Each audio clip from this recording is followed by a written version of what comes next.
ভদ্র মেয়ে চেনার উপায় কি? এটা হচ্ছে ফার্স্ট টপিক, যে ভদ্র মেয়ে কেমন করে চিনব। একজন মেয়ে এটা কি ডিসেন্ট ম্যানারের কোনো মেয়ে? একজন মেয়ে সে কি সভ্য নাকি অসভ্য, সে কি ভদ্র নাকি অভদ্র, এটা জাস্টিফাই করব কেমন করে? আজকে আমরা এই বিষয়ে কথা বলবো। প্রিয় ভাইরা, এটি খুব জরুরি একটি বিষয় যে একজন মেয়েকে আমরা ভদ্রতার মাপকাঠি কিসের মাধ্যমে যাচাই বাছাই করবো যে is she decent or not, এটি আজকে আমরা জানব।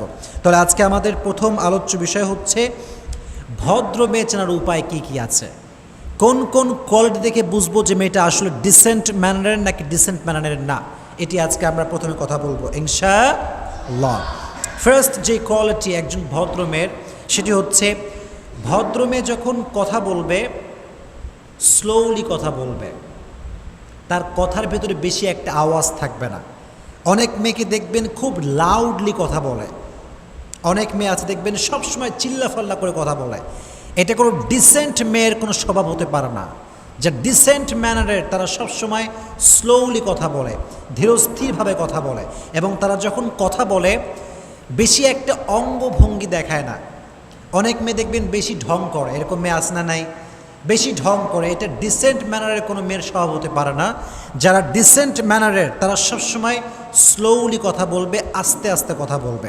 তারা ভদ্র মেয়ের প্রথম যে কোয়ালিটি আমরা পেলাম, তারা অলওয়েজ আস্তে আস্তে কথা বলবে এবং তারা কথা বলার সময় অঙ্গভঙ্গি বেশি করবে না। এটি হচ্ছে নাম্বার ওয়ান কোয়ালিটি।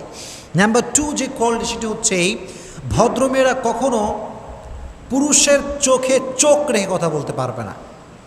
মনে করেন আমি একজন মেয়ের জন্য অপরিচিত, তো সেই মেয়েটা যখন আমার সামনে আসবে, যদি সে ডিসেন্ট ম্যানারের হয়, যদি সে সভ্য মেয়ে হয়, আই কন্ট্যাক্ট করতে পারবে না। এটা ভদ্রমেয়ের একটা সুন্দর কোয়ালিটি, যে ভদ্রমেয়েরা কখনো চোখে চোখ রেখে কথা বলতে পারে না, বিশেষ করে অপরিচিতদের সঙ্গে। এটি হচ্ছে 2 নাম্বার কোয়ালিটি। আর এক্ষেত্রে আরেকটি বিষয়ে কথা বলতে চাই, সেটি হচ্ছে এই, ভদ্রমেয়েরা দেখবেন যে প্রায় সময় কথা যখন বলে মাথাটা নিচের দিকে রেখে কথা বলে। এটা হচ্ছে ভদ্রমেয়ের স্বভাব।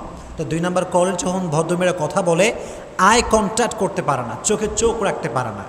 আর আপনারা বলেন তো, গায়রে মাহরাম কোনো পুরুষের চোখে চোখ রাখা এটা কি হালাল নাকি হারাম? হারাম, মাশাআল্লাহ। 2 নাম্বার। 3 নাম্বার হচ্ছে একজন ভদ্র মেয়েকে যাচাই বাছাই করতে হলে তার ড্রেস দেখতে হবে, পোশাক দেখতে হবে। একটা পোশাক, একটা মেয়ে কতটা কোয়ালিফাইড, একজন মেয়ে কতটা সভ্য, মার্জিত, সুশিক্ষিত, এটা তার পোশাকে শোভা পায়। যে মেয়েটা জিন্সের প্যান্ট পরে, টি শার্ট পরে, টাইট ফিটিং, তাকে দেখলে মানুষ বোঝে সে আসলে ইসলামিক মাইন্ডের হতে পারে না। সো একজন মেয়েকে জাস্টিফাই করার একটা বড় উপায় হচ্ছে তার ড্রেস, তার পোশাক।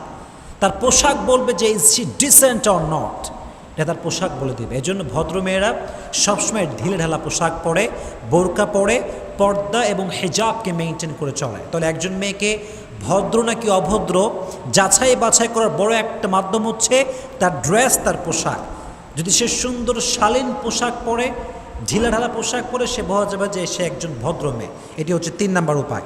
4 নাম্বার উপায় হচ্ছে ভদ্রমেয়েরা সাধারণত সেলফ সেন্টার্ড হয়, আত্মকেন্দ্রিক হয়। আপনি দেখবেন ভদ্রমেয়েরা বাসার থেকে বেশি একটা বের হয় না। মাসের পরে মাস হয়ে যায়, সপ্তাহের পরে সপ্তাহ পার হয়ে যায়, কিন্তু ভদ্রমেয়েরা বাসার উপর থেকে নিচে নামেই না। বাংলাদেশে এমনও অনেক মেয়ে আছে যারা সপ্তাহের পরে সপ্তাহ বাসার ভেতরে থাকে, রুমের ভেতরে থাকে, প্রয়োজন ছাড়া তারা বাইরে বেরই হয় না। অনেক মেয়ে দেখবেন যে বাসার পাশের যে এলাকা আছে, ওই এলাকার নাম কি তাও সে জানে না। এতটা সভ্য, এতটা ভদ্র যে আশেপাশের এলাকার নামও সে জানে না, কখনো সে বের হয় না প্রয়োজন ছাড়া। তাহলে ভদ্রমের একটা বড় কোয়ালিটি হচ্ছে তারা সেলফ সেন্টার্ড হয়, আত্মকেন্দ্রিক হয়, তারা প্রয়োজন ছাড়া বাইরে বের হয় না। এজন্য মা বোনদেরকে বলবো, যারা সকালে একবার বাজারে যান, বিকালে একবার বাজারে যান, এই অভ্যেসটা বাদ দিয়ে দেন। এই অভ্যেসটা অনেক খারাপ একটা অভ্যেস। এই জন্য মা বন্ধুকে বলো বাসা থেকে বেশি এটা বের হবে না, কারণ বাইরে ফেতনা আছে, অনেক ফেতনা আপনি জুড়ে যেতে পারেন। তাহলে 4 নম্বর কোয়ালিটি হচ্ছে ভদ্রমেয়েরা সেলফ সেন্টার্ড হয়, তারা সবসময় বাসার ভেতরে নিজেকে গোপন করে রাখে, প্রয়োজন ছাড়া বাইরে তারা বের হতে পারে না। এটি হচ্ছে 4 নম্বর।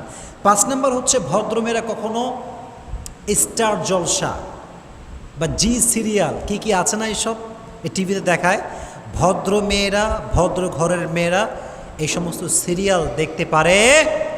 এটা দেখতে পারে না। এটা ভদ্র মেয়ের স্বভাব না, বরং ভদ্র মেয়েরা দেখবেন সবসময় বই পড়ে। বই পড়ে, তারা ফ্রি টাইমে বই পড়ে, কিংবা কোনো একটা আলোচকের লেকচার শোনে, কিংবা তার কবিতা লেখে, কবিতা পড়ে। কিন্তু ভদ্র ঘরের কোনো মেয়ে কখনো স্টার জলসা কিংবা জি টিভি, জি সিরিয়াল দেখতে পারে? এটা ভদ্রমের স্বভাব হতে পারে না। এটি হচ্ছে 5 নাম্বার। 6 নাম্বার, ভদ্রমের স্বভাব হচ্ছে কখনো সে হিংসুক হয় না। মনে রাখবেন, হিংসার প্রবণতা পুরুষদের মাঝে যেই পরিমাণ আছে তার চাইতে মেয়েদের মাঝে বেশি আছে। মেয়েরা বেশিরভাগ ক্ষেত্রে তারা হিংসা পরায়ণ হয়, প্রচুর পরিমাণে হিংসাত্মক মাইন্ড তারা বিলং করে। তবে সব মেয়ে না, কিছু কিছু মেয়ে। আর এই হাসাদ কিংবা বিদ্বেষ এতটা খারাপ, আল হাসাদ তাকুলুল হাসানাত কামা তাকুলুন নারু আল হাতাব। হিংসা মানুষের আমলকে এমনভাবে জ্বালিয়ে পুড়িয়ে ছারখার করে দেয়, যেমনভাবে আগুন কাঠকে পুড়িয়ে জ্বালিয়ে ছারখার করে দেয়। এই জন্য হিংসা বড় মারাত্মক জিনিস। কোনো ভদ্র ঘরের মেয়ে হিংসার মতো খারাপ স্বভাব বিলং করতে পারে? 6 নাম্বার। 7 নাম্বার, ভদ্র মেয়েদের বন্ধুবান্ধব বেশি হয় না। কিছু কিছু মেয়ে আছে দেখবেন 7টা 8টা 10টা পর্যন্ত বান্ধবী আছে না নাই? হায় রে, খালি আড্ডা দিয়ে বেড়ায়। একবার পার্কে যায়, একবার ওই চিড়িয়াখানায় যায়, একবার পর্দা গার্ডেন যায়, সবগুলো দল বেঁধে যায়, সেলিব্রেশন করে, বার্থডে সেলিব্রেশন করে, অমুকের ম্যারেজ ডে, অমুকের বিবাহবার্ষিকী, অমুকের জন্মদিন ধুমসে চলতেছে। এটা ভদ্র মেয়ের স্বভাব না। ভদ্র মেয়ের বন্ধুবান্ধব 10-20টা হয় না, বন্ধু হবে খুবই কম, but they are educated and they are qualified. বেশিরভাগ শিক্ষিত হয়, মানে ভদ্র মেয়েদের বান্ধবী হয় শিক্ষিত। অশিক্ষিত, যে মূর্খ, যে কিছুই বোঝে না, ইসলাম বোঝে না, মানুষ বোঝে না, সমাজ বোঝে না, এমন কোনো মেয়ের সঙ্গে কোনো ভদ্র ঘরের মেয়ে বন্ধুত্বের সম্পর্ক করতে পারে না। এটা হচ্ছে ভদ্র মেয়ের একটা কোয়ালিটি, যে ভদ্র মেয়ের আহামরি কোনো বান্ধবী হয় না। তবে হ্যাঁ, প্রতিটি মেয়ের জীবনে একজন স্পেশাল মানুষ থাকে, একজন স্পেশাল বান্ধবী থাকে, এবং তারা একে অপরকে সবসময় সমস্ত সমস্যা শেয়ার করে। আন্ডারস্ট্যান্ডিংটা ভালো হয়, কমিউনিকেশনটা ভালো হয়, বন্ধুত্বের সম্পর্ক অনেক স্ট্রং থাকে। এটা ভেরি ন্যাচারাল। ফাতেমা রাদিয়াল্লাহু তাআলা আনহার বান্ধবী ছিল, এত এত ভালো বান্ধবী যে উনি ওনাদেরকে সবসময় কষ্টের কথা বলতেন, দুঃখের কথা বলতেন, সুখের কথা বলতেন। তাহলে বোঝা গেল বান্ধবী থাকাটা দোষের কিছু না, তবে শিক্ষিত, ভালো ইসলামিক মাইন্ডের বান্ধবী থাকতে হবে। আল্লাহ মা বোনদেরকে তৌফিক দান করুক, সকলেই পড়েন আমিন। সর্বশেষ কোয়ালিটি হচ্ছে ভদ্র মেয়েরা কখনো তর্কে জড়ায় না, অহেতুক তর্ক করে না। মাঝে মাঝে দেখবেন রাস্তাঘাটে রিক্সাওয়ালার সঙ্গে ধুমসে তর্ক, কে? একজন মহিলা। এমন একটা ভাব, মানে ওরা জায়গায় পুঁতে ফেলবে।